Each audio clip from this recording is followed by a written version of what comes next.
นะกินทุเรียน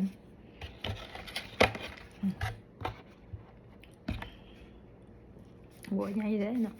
ตอนนั้นทุเรียนมีแกะทุเรียนอยู่ไทยส่งมามีแกะทุเรียนอย่างทุเรียนแม่อย่างทุเรียนครีมมี่อ่ะซื้อกันนะจ๊ะซื้อแบรนด์